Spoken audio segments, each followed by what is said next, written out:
Hello all and welcome to another Cabin Entertainment video.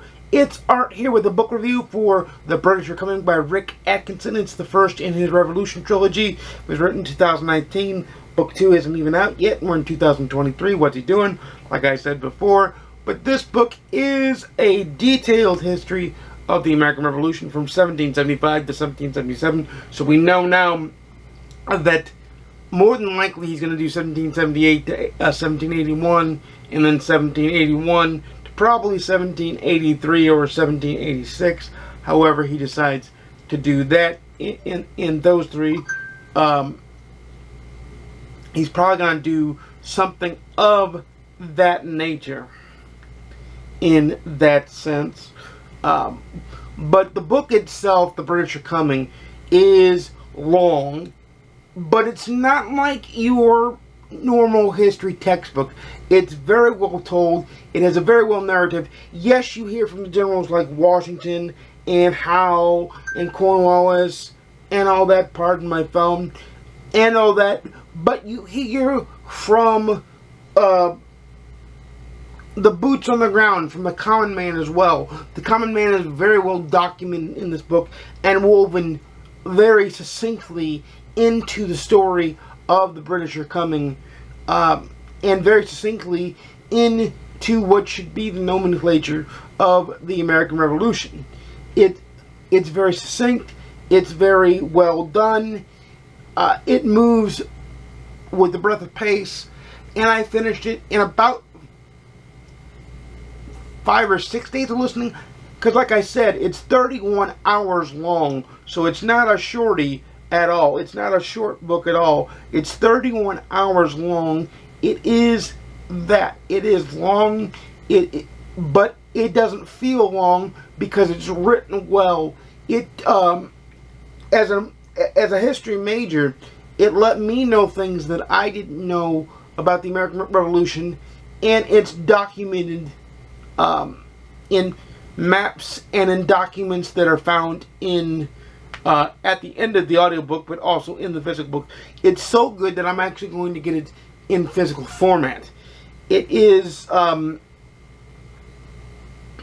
I like how he detailed chronicles, like every chapter deals with like a month in the time period of 1775 through 1777. So he basically chronicles the entire war from both the perspective of King George, the Continental Congress, the generals like Washington, and Howe on the English side, but also from the common man perspective.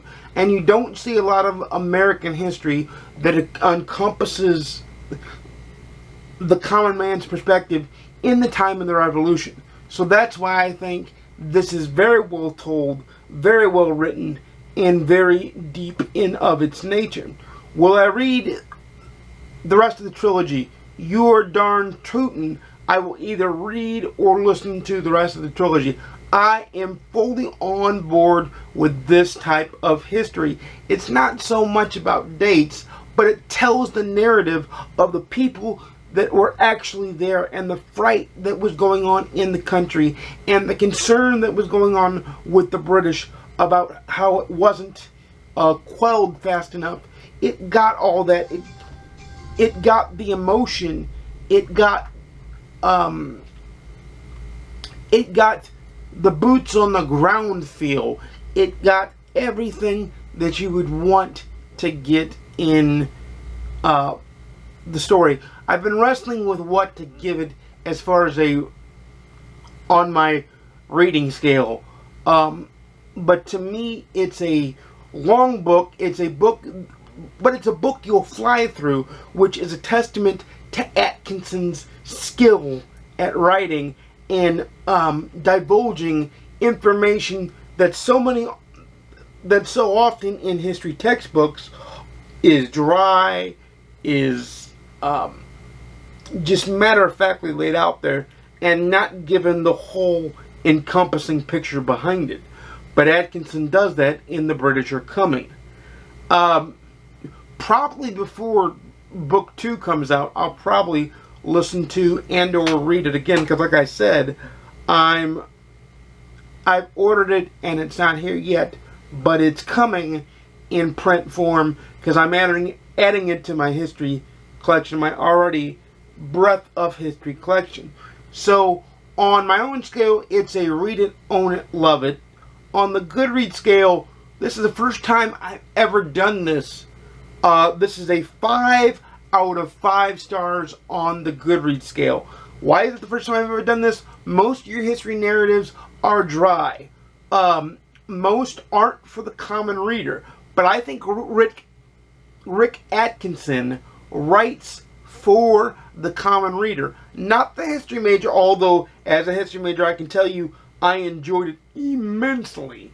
But he writes for the common reader. This is the American Revolution told by the common man for the most part, for the common American now that's willing and open to read it. Now, of course, because it was written so long ago, there is dated language in there, obviously. But that's the time when accurately reporting the history, those words were in use. So you have to be ready for that. But before I gush on too long and give away too much of the book, let me just say I think you should read it totally if you like American history. But leave in the comments down below if you've read it or any other American history books that you thought were written for the common reader and not just the history major. Because there's a lot of history books I've read that are great, but they are so dry and so intricate that only somebody like me, a history major, would enjoy it and would dive into it as much as I did.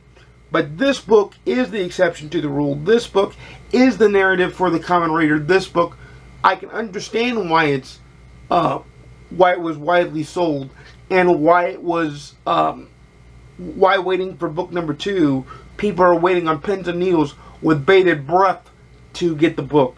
But let me know in the comments down below about that. This is where I say, you know, I make videos every Monday, Wednesday, and Saturday, 12:30 p.m. Central, 10:30 p.m. Pacific, 1:30 p.m. Eastern. Please like, comment, subscribe if you want to see more. Please ding the notification bell to be notified when I upload a video. And until next time, happy reading. I'll see you again soon. And peace.